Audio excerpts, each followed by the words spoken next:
છે હૃદયથી એમણે કીધું કે આ પાણીના 2015માં પણ આવ્યું હતું. મેં કીધું હા 15માં આવ્યું હતું કે 17માં આવ્યું હતું. મેં કીધું હા એ પહેલા આવ્યું છે. મેં કીધું હા. મને કે આનો કોઈ ઉકેલ ના હોય,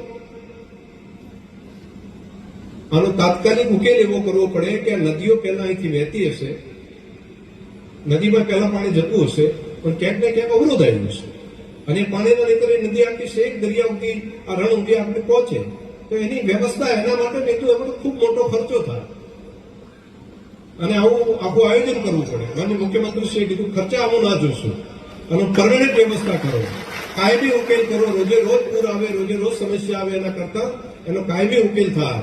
શહેરનું પાણી અહીંથી ના નીકળતું હોય તો આપણે અહીંયા કાઢીને બહાર પમ્પિંગ કરીને ત્યાં મૂકીએ, ત્યાંથી વળી ખાનપુરથી પમ્પિંગ કરીને આગળ મૂકે અને ક્યાં સુધી આ બધા પ્રશ્ન ચાલ્યા કરે. નાગલાનો પ્રશ્ન એટલો જ હોય, ખાનપુરનો એટલો હોય, આજુબાજુના અહીંથી સૌપુરાનો એટલો હોય, વડોદરનો એક પ્રશ્ન હોય.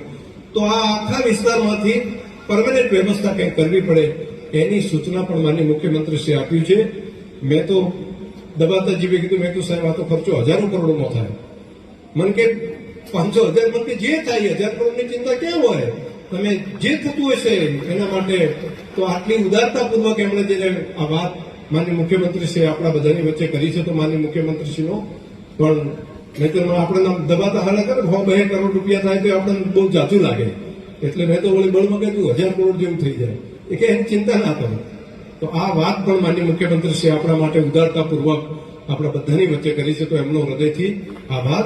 અને અત્યારે હાલ તમને બધાને મળવા માટે અહીંયા આગળ આવ્યા છે તો આ વાત જે કરી એના સિવાય તમને કોઈ લાગતું હોય કે હજુ કઈ આ વાત કરવા જેવું છે તો માન્ય મુખ્યમંત્રી શ્રી કહે છે કે તો તમારે કહેવાની છૂટ એમ, તો તમારે એના વગરનું કોઈ હોય તો કોઈ વાત કરો, એવું કોઈ હોય તો વાત કરો. આના સિવાય આજે ચર્ચા થઈ એનાથી તો બરાબર થયું. આ બધું જે થયું છે બરાબર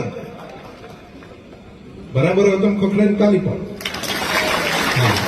તો હવે તમારે કોઈ એના સિવાય પણ હજુ માન્ય મુખ્યમંત્રી શ્રી કહે છે કે તમારે કહેવું હોય તો કોઈ વાત કરો.